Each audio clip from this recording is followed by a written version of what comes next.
बिस्मिल्लाहिर्रहमानिर्रहीम। अस्सलामुअलैकुम वरहमतुल्लाहि वबरकातुहू। आज के लेक्चर का आगाज़ एक अच्छी बात से करते हैं।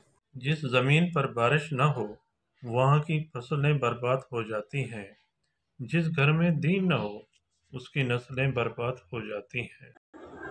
जी स्टूडेंट, आज के टॉपिक हमारे पाण सल्लल्लाहु अलैहि वसल्लम जो पढ़े थे था, ये सबक जो है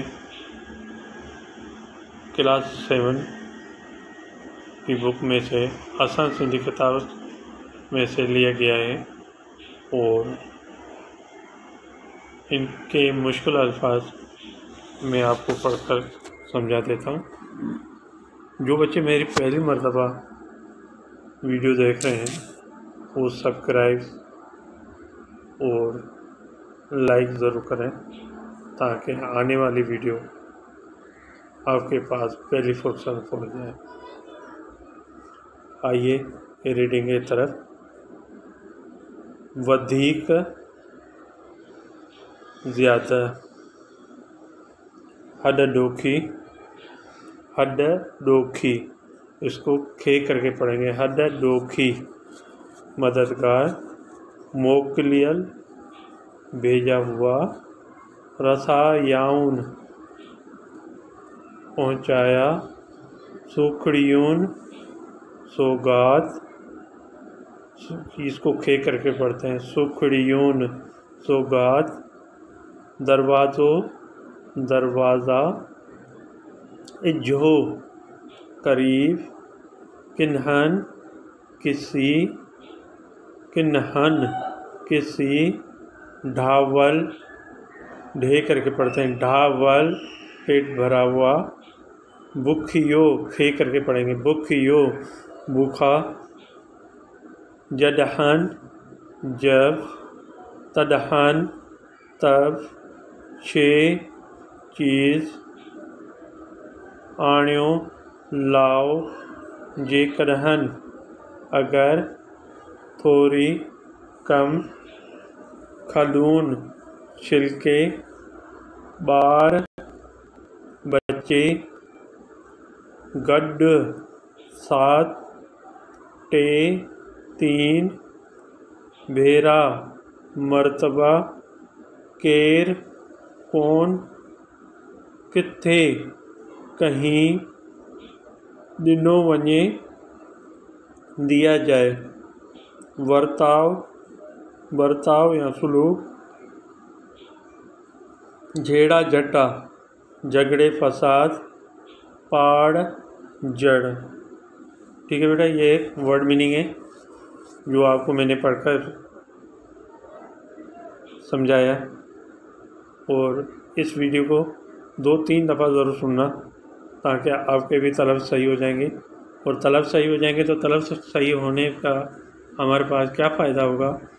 हमारा ये फ़ायदा है तो हमारी स्पेलिंग की गलतियाँ कम होगी और हमारे नंबर सही आ जाएंगे। ठीक है, तो आगे चलते हैं सवाल जवाब की तरफ। पहला क्वेश्चन जो है पाण सगुण सल्लल्लाहु अलैहि वसल्लम कहिड़े क़िस्म जे माण्हूअ खे मोमिन नथा सॾनि? आप सल्लल्लाहु अलैहि वसल्लम कौन से किस्म के आदमी को मोमिन नहीं कहते हैं? जवाब में पाण सगुण सल्लल्लाहु अलैहि वसल्लम अहिड़े क़िस्म जे माण्हूअ खे मोमिन नथा सॾनि जेको पाण त ढावल हुजे ऐं संदसि पाड़े वारो बुखियो रहे। आप सल्लल्लाहु अलैहि वसल्लम ऐसे किस्म के आदमी को मोमिन नहीं कहते हैं जो खुद का पेट भरा हुआ हो और उनका पड़ोसी भूखा हो। नंबर 2, हज़ूर सल्लल्लाहु अलैहि वसल्लम जिन खुदा ऐं क़यामत ॾींहं ते ईमान जी कहिड़ी निशानी बयानु कई आहे? हज़ूर सल्लल्लाहु अलैहि वसल्लम जिन खुदा ऐं क़यामत ॾींहं ते ईमान जी कहिड़ी निशानी बयानु कई आहे? हज़ूर सल्लल्लाहु अलैहि वसल्लम ने खुदा और क़यामत के दिन पर ईमान की कौन सी निशानी बयान की है? हज़ूर सल्लल्लाहु अलैहि वसल्लम जिन खुदा ऐं क़यामत ॾींहं ते ईमान जी निशानी बयान कई है त जेको खुदा ऐं क़यामत जे ॾींहं ते जेको खुदा ऐं क़यामत जे ॾींहं ते ईमान रखे थो तन्हनि खे घुरिजे त पंहिंजे पाड़ेसरीअ जी इज़त करे। हज़ूर सल्लल्लाहु अलैहि वसल्लम ने खुदा और क़यामत के दिन पर ईमान की निशानी बयान की है कि जो खुदा और क़यामत के दिन पर ईमान रखता है उनको चाहिए कि अपने पड़ोसी की इज़्ज़त करे। तीसरा क्वेश्चन है, पाड़े वारनि सां सुठी हालत हलण के कहिड़ो फ़ाइदो थींदो? पड़ोसियों के साथ अच्छी चाल चलने, हालत कहते हैं चाल को, और हलन मान चलने को कहेंगे। अच्छी चाल चलने की वजह से कौन सा फ़ायदा होगा? जवाब में पाड़े वारनि सां सुठी हालत हलण करे सब जेड़ा जटा ख़त्म थी वञनि था। पड़ोसियों से अच्छी चाल चलने की वजह सब झगड़े फसाद ख़त्म हो जाते हैं। नफ़रत ऐं हसद जी पाड़ पटिजी वञे थी। नफ़रत और हसद की जड़ ख़त्म हो जाती है। फिर दोबारा देखें, पाड़े वारनि सां सुठी हालत हलण करे सब जेड़ा जटा ख़त्म थी वञनि था। पड़ोसियों के साथ अच्छी चाल चलने की वजह से सब झगड़े फसाद ख़त्म हो जाते हैं। नफ़रत ऐं हसद जी पाड़ पटिजी वञे थी। नफ़रत और हसद की जड़ ख़त्म हो जाती है। हेठि हिन पैराग्राफ जो उर्दू में तर्जुमो करियो। मदद अज़ीज़ पैराग्राफ का उर्दू में तर्जुमा करो। हिकु पहिरीं पाण सॻुणो सल्लल्लाहु अलैहि वसल्लम फरमायो त जॾहिं का बि शइ घर में आणियो त पाड़े वारनि खे उन मां मोकिलियो। एक मरतबा बेरे माने मरतबा कहेंगे, आप सल्लल्लाहु अलैहि वसल्लम ने फरमाया कि जब कोई चीज़ घर में लाओ तो पड़ोसियों को भी उसमें से भेजो। जेकर शइ थोरी हुजे त उन जूं खलूं घर खां ॿाहिरि न छॾियो। अगर चीज़ कम हो तो उसके छिलके घर से बाहर नहीं फेंको। मता पाड़ेसरनि जा ॿार उहे ॾिसी रोअनि, कहीं पड़ोसियों के बच्चे वो देखकर न रोएं। ठीक है, नीचे तर्जुमा है और तर्जुमा इसी तरह लिखना है।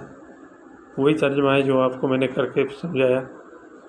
ठीक है बेटा, ताकि मैंने कहा था अगर आप खुद लिखेंगे तो गलतियां हो जाएगी, तो इसलिए मैं खुद ही तर्जुमा लिख लेता हूँ और आप इसको देखकर लिखेंगे तो आपकी गलतियां नहीं होगी।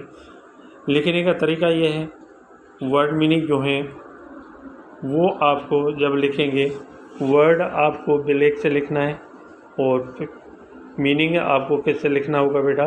मीनिंग आपको ब्लू से लिखना है। एक वर्ड लिखेंगे, एक लाइन छोड़ना है, फिर दूसरा वर्ड लिखेंगे, फिर लाइन छोड़ना है, फिर तीसरा लिखेंगे, फिर लाइन छोड़ना है, ताकि अगर लाइन छोड़ के लिखेंगे तो आपकी राइटिंग भी अच्छी कहलाएंगे और आपको याद करने में आसानी हो जाएगी और नुक्ते मिक्स नहीं होंगे। अगर आप जो हैं लाइन नहीं छोड़ेंगे तो फिर आपके नुक्ते एक दूसरे के करीब होंगे तो फिर आपको वर्ड समझ में नहीं आएगा। ठीक है, इस वीडियो का आप 2-3 दफ़ा ज़रूर पढ़ लेना और सुन लेना ताकि आपको तलब सही हो जाए। अच्छा, क्वेश्चन आंसर हम कैसे करेंगे? क्वेश्चन आंसर पे कुछ सवाल जो हैं हम लिखेंगे ब्लैक से और जवाब ब्लू से लिखेंगे।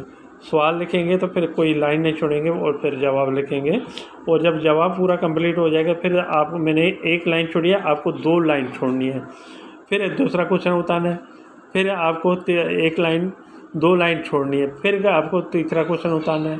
तो इसी तरह आपको तीनों क्वेश्चन करने हैं और उसके बाद आप नए पेज पे चले जाना है और नए पेज पे आपको ये पैराग्राफ उतारना है। ऊपर के हेडिंग जो है हेडिंग पैराग्राफ जो उर्दू में तर्जुमा करो, ये आपको किससे लिखना होगा बेटा? ये ब्लैक पेन से लिखना है और इसके बाद आप ब्लू से लिखो या ब्लैक से लिखो, वो आपकी मर्ज़ी है, लेकिन ब्लू से लिखेंगे तो वो बेहतर रह जाएगा। फिर आप तर्जुमा है तो ये तर्जुमा आप हेडिंग जो है वो ब्लैक से लिखें और नीचे आप ब्लू से लिखो या ब्लैक से लिखो। ठीक है, फिर आपका सही हो जाएगा। अपने वालिदैन का ख्याल रखना है और बाजमात 5 वक्त में नमाज़ पढ़ने की कोशिश करना और अपनी सेहत का ख्याल रखना। अल्लाह हाफ़िज़। अस्सलाम वालेकुम वरहमतुल्लाहि वबरकातुहू।